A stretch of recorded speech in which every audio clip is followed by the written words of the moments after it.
Hello friends, चलो भी हम लोगों ने पीछे क्या देखा था?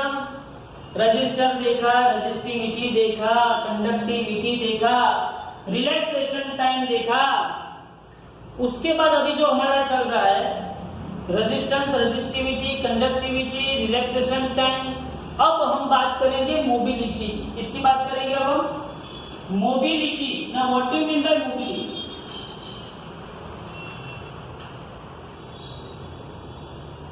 भाई मोबिलिटी को अगर समझना है तो थोड़ी सी बात मैं आपको समझाता हूं कि इलेक्ट्रॉन्स जो है, इलेक्ट्रॉन्स जब मोशन करते हैं किसके अंदर? कंडक्टर के अंदर। इलेक्ट्रॉन्स जब कंडक्टर के अंदर मोशन करते हैं तब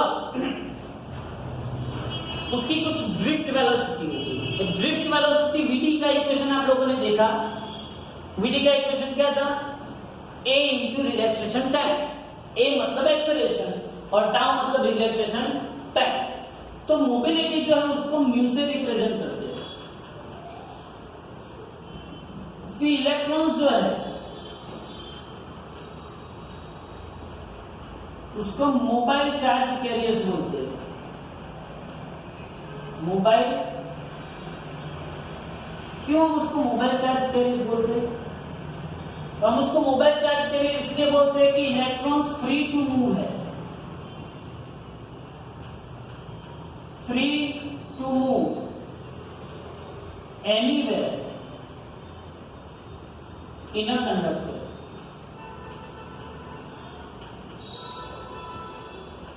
अब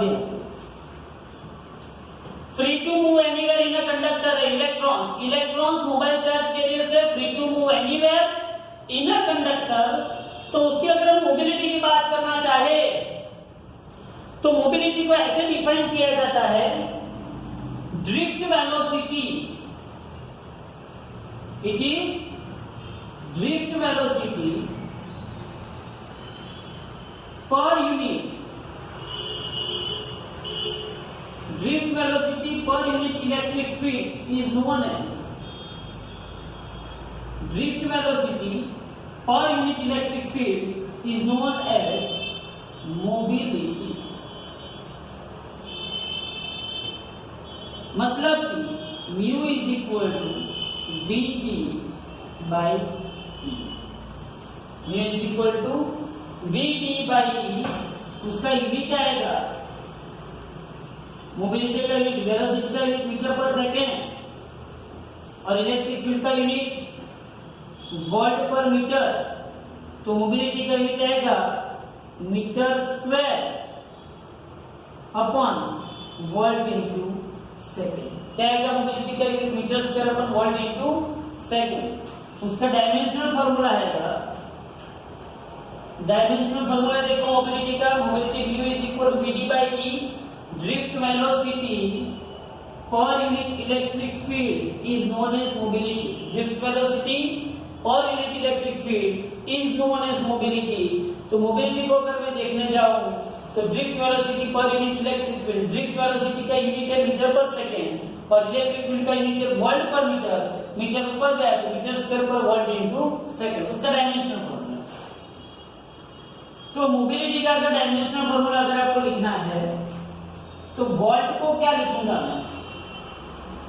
ये मीटर स्क्वायर तो मीटर स्क्वायर है, मीटर स्क्वायर तो मेरे पास मीटर स्क्वायर है ही। वोल्ट के लिए मैं क्या लिखूं? तो वोल्ट के लिए मेरे पास है जूल पर कूलम।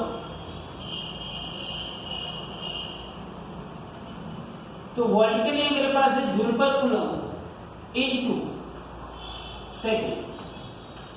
तो mobility mu is equal to metre square into coulomb. Joule मतलब क्या हुआ? kg metre square per second square into second. देखो मैंने क्या किया, पहले तो mobility mu is equal to vd by e। vd मतलब वेलोसिटी, वेलोसिटी मतलब metre per second, electric field मतलब वोल्ट पर मीटर। मीटर ऊपर गया metre square upon volt into second.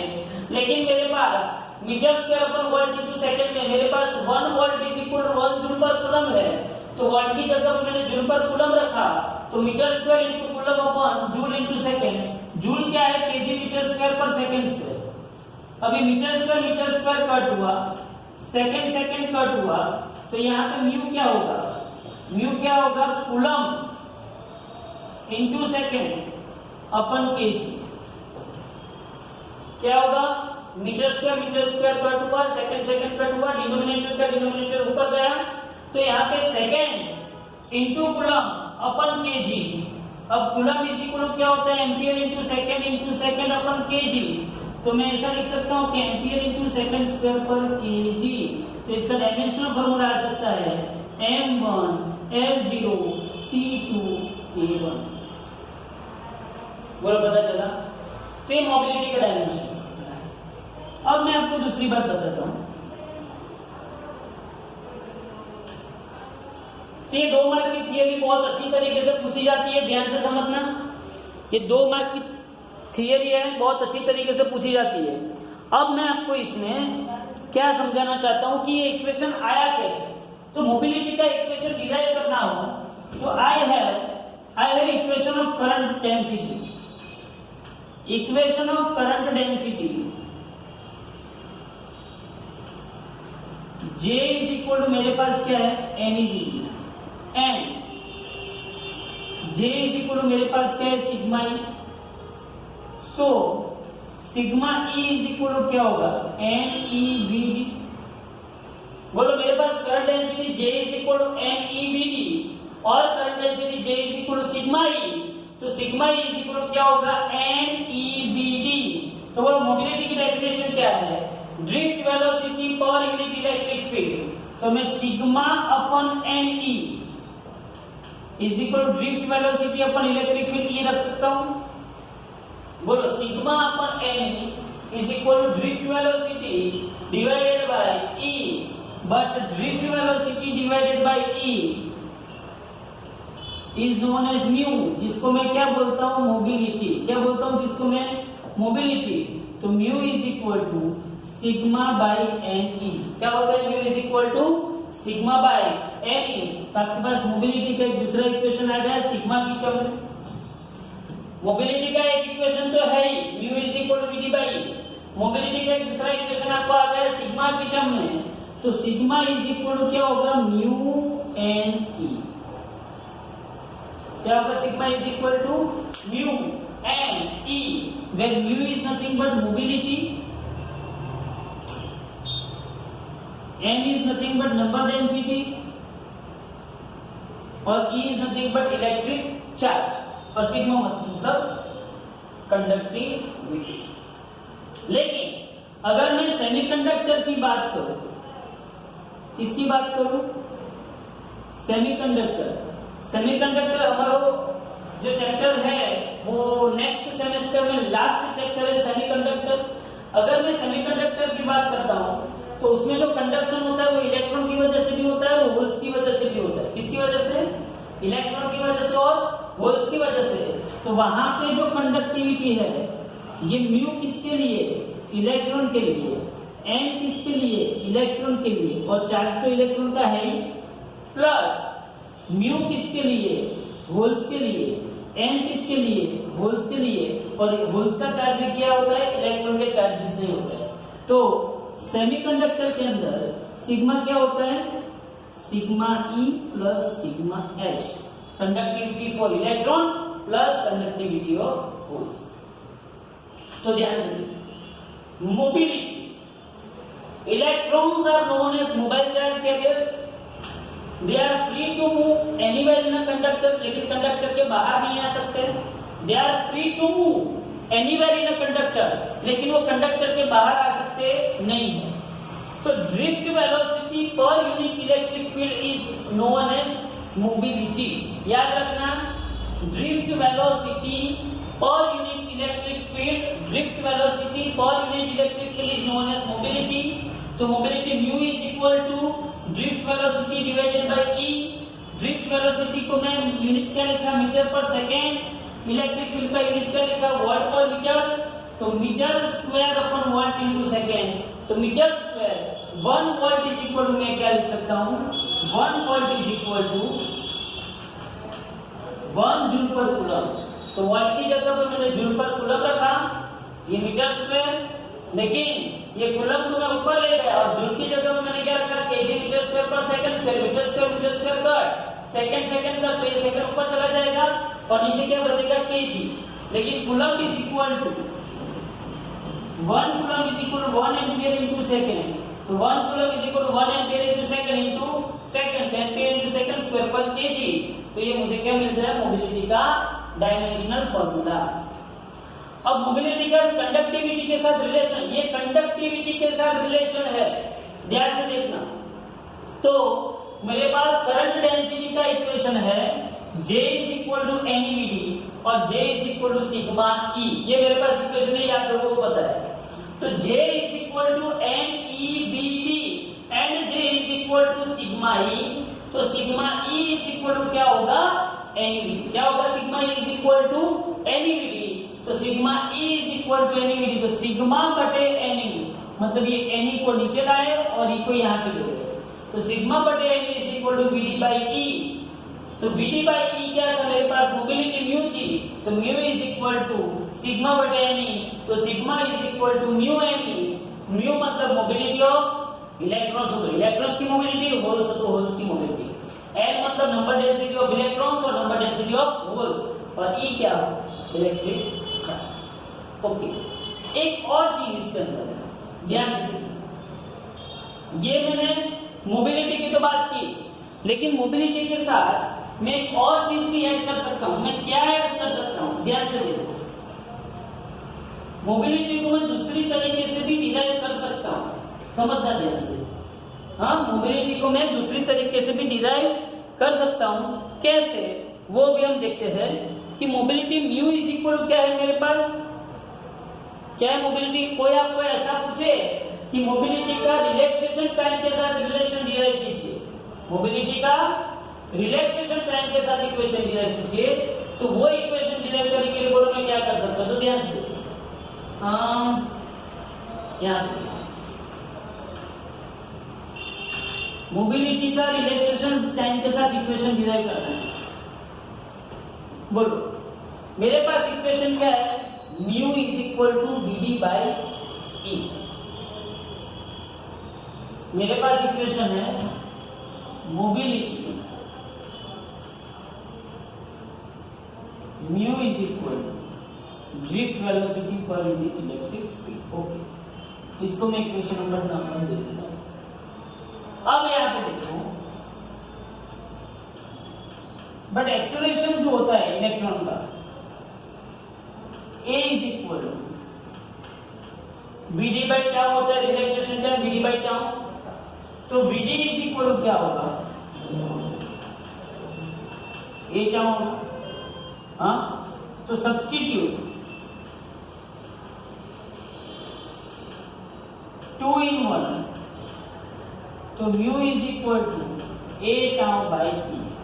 Okay, but A क्या है, but F is equal to MA and F is equal to EE, so MA is equal to EE, so A is equal to EE by M। तो अगर मैं इसको equation number 3 देता हूं, तो इसको मैं क्या दे सकता हूं, इक्वेशन नंबर 4। तो मैं इक्वेशन 4 को 3 में सब्स्टिट्यूट करूं, बोलो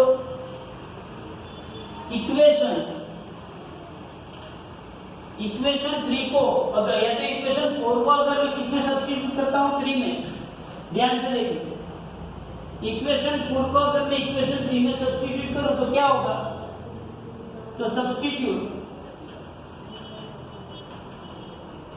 इक्वेशन 4 इन 3, बोलो क्या होगा, म्यू इज इक्वल टू, ये टाउ बाई ई तो एज इट इज है, एक ही जगह पे क्या रखेंगे, ई बाई एम। चलो ई कट हो गए, तो mu is equal to tau E by M.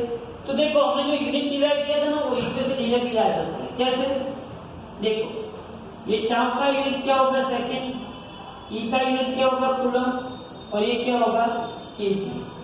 But coulomb is equal to क्या होगा, 1 coulomb is equal to 1 ampere into second, 1 coulomb is equal to 1 ampere into होगा ना 1 coulomb is equal to 1 ampere into second. तो second ये ampere into ये second divided by KG, तो ampere into second square by KG, तो बोल वापस वही का वही आ गया m-1 L0 T2 A। बोलो समझ में आ रहा है? तो पहले मैंने म्यू का इक्वेशन ड्रिफ्ट वेलोसिटी के साथ दिया, फिर मैंने म्यू का इक्वेशन कंडक्टिविटी के साथ दिया, फिर मैंने म्यू का इक्वेशन रिलैक्सेशन टाइम के साथ दिया। बोलो समझ में आ रहा है? तो ये सारे इक्वेशन आपको पता होने चाहिए कि कैसा मोबिलिटी को रिप्रेजेंट कर सकते हैं, मोबिलिटी का यूनिट क्या हो सकता है, मोबिलिटी का रिलेटिव में यूनिट क्या है, metre square per volt into second, क्या है metre square per volt into second, ये याद रखना। इसके ऊपर से हम आगे बढ़ेंगे। बोले हो गया, तो मोबिलिटी की बात हो गई। मोबिलिटी क्या है, drift velocity per unit electric field. Mobile charge carriers को, किसको, मोबाइल चार्ज कैरियर्स को कैसे घूमना है, कितनी इलेक्ट्रिक फील्ड में घूमना है, क्या क्या करना है, वो मोबिलिटी बताता है। ओके, तो ये मोबिलिटी हो गया। मोबिलिटी ऑलवेज क्या होती है, पॉजिटिव होती है। क्या होती है मोबिलिटी ऑलवेज पॉजिटिव, याद रखना मोबिलिटी ऑलवेज क्या होती है, पॉजिटिव। ओके, चलो अब यहां पे देखो,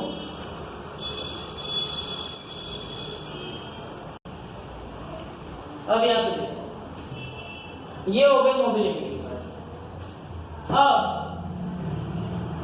किसी ने मुझे ऐसा बोला कि भाई ओम्स लॉ जो है, ओम्स लॉ, वो जो इलेक्ट्रॉनिक डिवाइस मतलब इलेक्ट्रिक डिवाइसेस जो भी है, कंडक्टर जो भी है, उन सब पे तो ओम्स लॉ लगता है। ओम्स लॉ कंडक्टर पे लगता है। ओम्स लॉ किस पे लगता है, कंडक्टर पे। लेकिन अगर आप सेमीकंडक्टर की बात करें, किसकी बात करें, सेमीकंडक्टर। कंडक्टर मतलब first group, second group, third group conductor होता है। लेकिन जो फोर्थ ग्रुप के एलिमेंट है उसको सेमीकंडक्टर बोलते हैं। क्या बोलते हैं उसको, सेमीकंडक्टर। तो ओम्स लॉ जो है,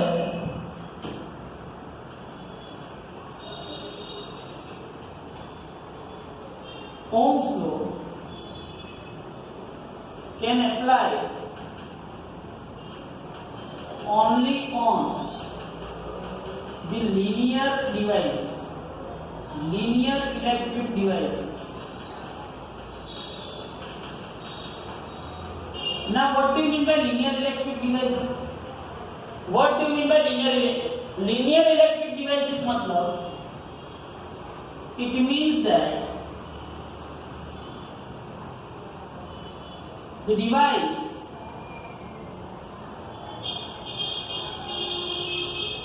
having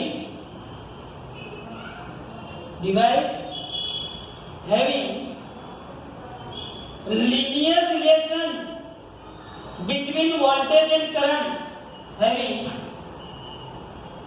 linear relation between potential difference V and electric current R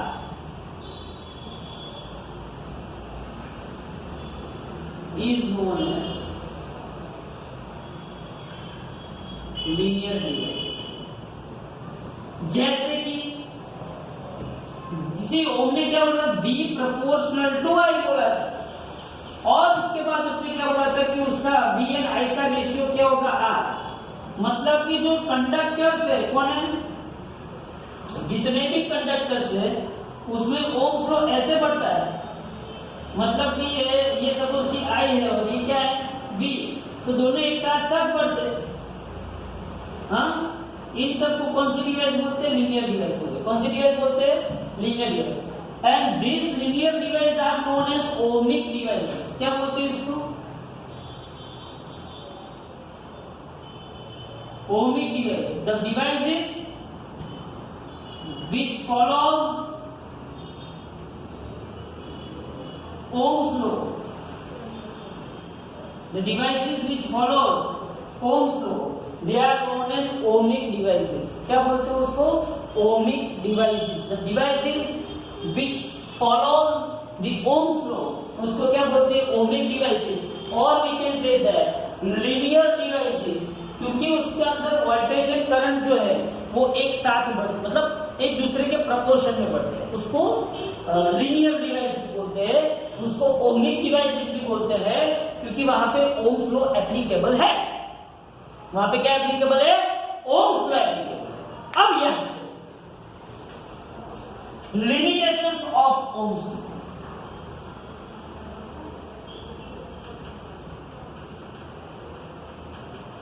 किसी की भी लिमिटेशंस होती है ना, ऑफ ओम्स लॉ की लिमिटेशन क्या है? ओम्स लॉ की लिमिटेशन क्या है? ध्यान से समझ। जो सेमीकंडक्टर डिवाइसेस, ना सेमीकंडक्टर डिवाइसेस को समझने के लिए मैं आपको थोड़ा सा सेमीकंडक्टर के बारे में बताता हूं, थोड़ा सा सेमीकंडक्टर के बारे में बताओ, ध्यान से देखो। जो फोर्थ ग्रुप एलिमेंट है,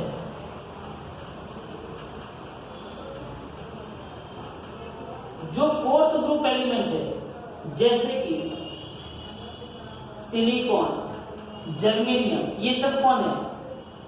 सेमीकंडक्टर। कौन है? सेमीकंडक्टर। अब उनको सेमीकंडक्टर क्यों? पहले तो आपको सिलिकॉन का इलेक्ट्रॉनिक कॉन्फ़िगरेशन पता होना चाहिए। सिलिकॉन का इलेक्ट्रॉनिक कॉन्फ़िगरेशन पता करने के लिए आपको सिलिकॉन का एटॉमिक नंबर पता होना चाहिए। अब बोलो सिलिकॉन का एटॉमिक नंबर क्या है? तो हाईली देवो का ना ओ फॉर्निसो में एसी 12 13 14 हाईली देवो का ना ओ फॉर्निसो में एसी। सी मतलब सिलिकॉन। तो सिलिकॉन का एटॉमिक नंबर है Z इज इक्वल टू 40। बोला इसका इलेक्ट्रॉनिक कॉन्फ़िगरेशन क्या होगा? 1s2 2s2 2p6 3s2 3p2। मतलब इसके आउटर मोस्ट ऑर्बिट में कितने इलेक्ट्रॉन है? 4 इलेक्ट्रॉन। कंडक्टर के आउटर मोस्ट ऑर्बिट में कितने इलेक्ट्रॉन होते हैं? एक ही इलेक्ट्रॉन होता है कंडक्टर की आउटर मोस्ट ऑर्बिट में, इसलिए तो वो डिटैच करके फ्री इलेक्ट्रॉन बन जाता है। जबकि सिलिकॉन के जो सेमीकंडक्टर है उसकी आउटर मोस्ट ऑर्बिट में कितने इलेक्ट्रॉन होते हैं? 4। तो 4 इलेक्ट्रॉन, वो 4 इलेक्ट्रॉन ना तो लॉस कर सकता है, ना तो किसी के पास से 4 इलेक्ट्रॉन ले सकता है उसकी 8 इलेक्ट्रॉन की ऑर्बिट खत्म करने के लिए, पूर्ण करने के लिए। तो वो क्या है? तो सिलिकॉन क्या करता है? ये सिलिकॉन है, ये उसके 4 वैलेंस इलेक्ट्रॉन है, तो वो ऐसे दूसरे 4 सिलिकॉन एटम को सिलिकॉन एटम के साथ क्या करता है? कोवैलेंट बॉन्ड बनाता है। क्या बनाता है?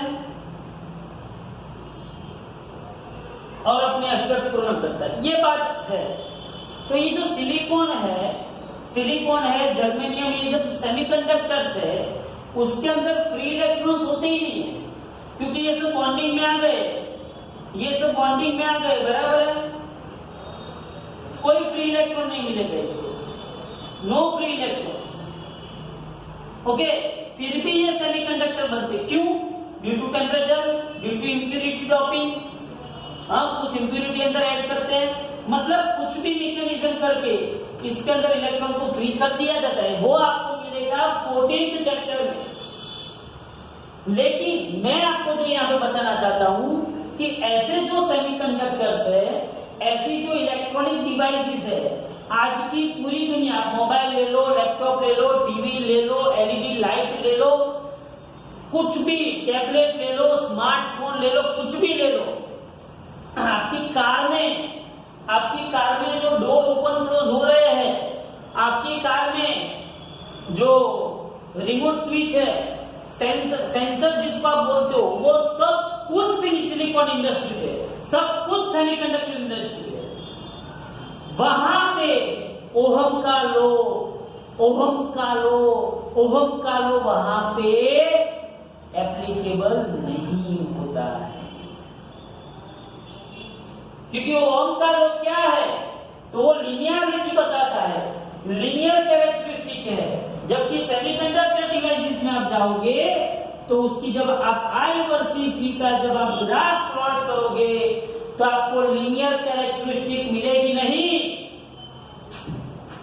इसमें क्या था, जैसे वोल्टेज बड़ा बड़ा बड़ा बड़ा बड़ा, जैसे करंट भी बड़ा बड़ा बड़ा बड़ा बड़ा, इसके अंदर वोल्टेज बढ़ा करंट नहीं बढ़ा, वोल्टेज बढ़ा करंट नहीं बढ़ा, वोल्टेज बढ़ा करंट नहीं बढ़ा, वोल्टेज बढ़ा करंट नहीं बढ़ा।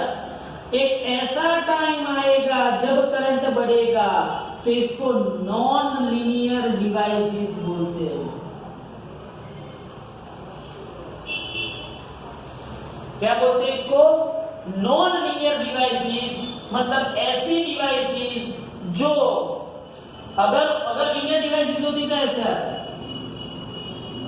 लेकिन ये नॉन लीनियर डिवाइसेस है जो ओहम्स के लॉ को फॉलो करती नहीं है।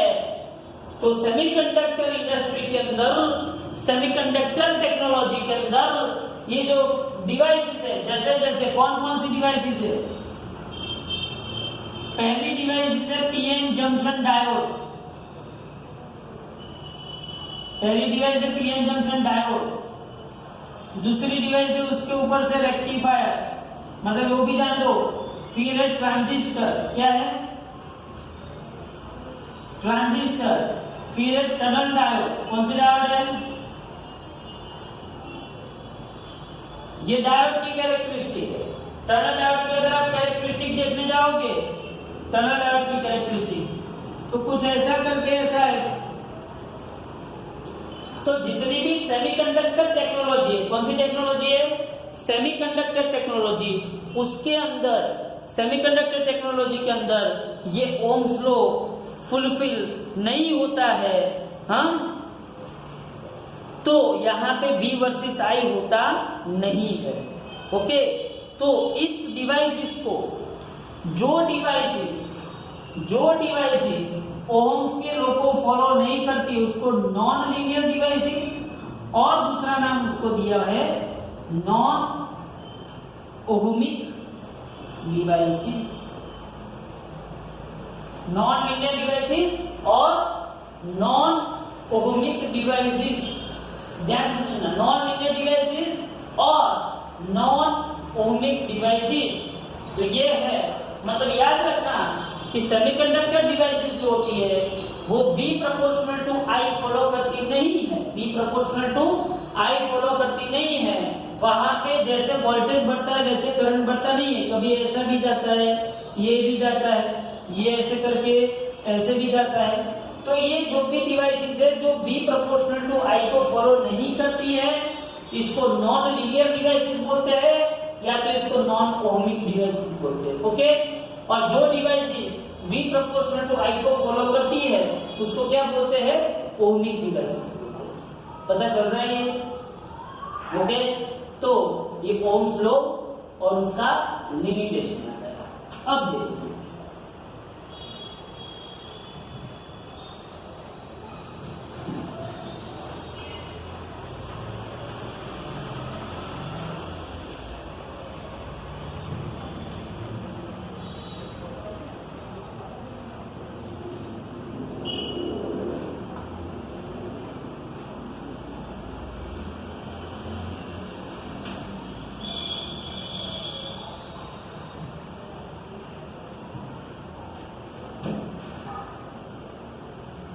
temperature dependency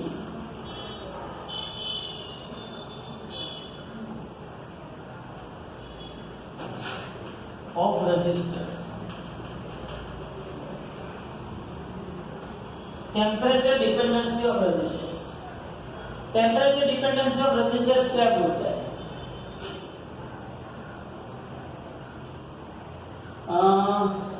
आप लोगों को सीबीएसई का जो एनसीईआरटी का जो सिलेबस है उसके अंदर से मैं आप लोगों को बताता हूँ कि T0 मतलब मैं अगर रेफरेंस टेम्परेचर ले लूं, T0 अगर मैं रेफरेंस टेम्परेचर ले लूं, T नॉर्मल टेम्परेचर ले लूं, RT0 मतलब resistance at T0 temperature,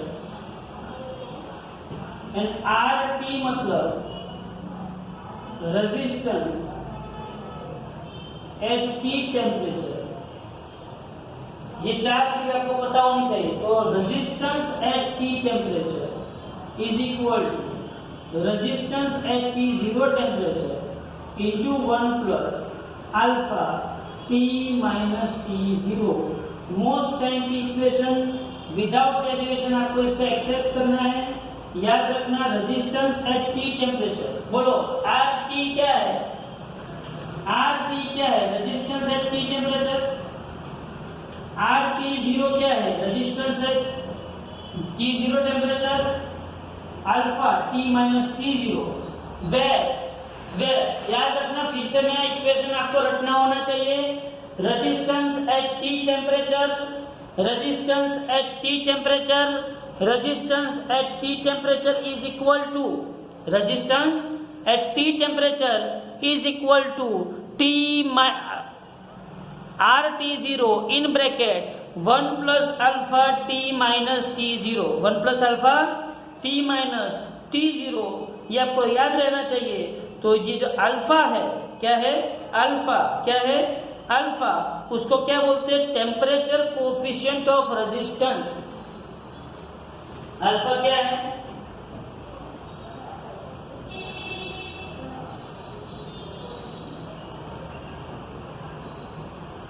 resistance या तो रेजिस्टिविटी, ये अल्फा का यूनिट डिग्री सेल्सियस इनवर्स और केल्विन इनवर्स हो सकता है। क्या हो सकता है? अल्फा का यूनिट डिग्री सेल्सियस इनवर्स और केल्विन इनवर्स हो सकता है। याद रखना, तो RT is equal to RT0 in bracket 1 plus alpha T minus T0। Okay, तो ये जो अल्फा है क्या है? अल्फा जो है वो मेटल के लिए पॉजिटिव है। अल्फा मेटल के लिए क्या है? पॉजिटिव है। याद रखना अल्फा मेटल के लिए पॉजिटिव है। ओके, तो रेजिस्टिविटी अल्फा इज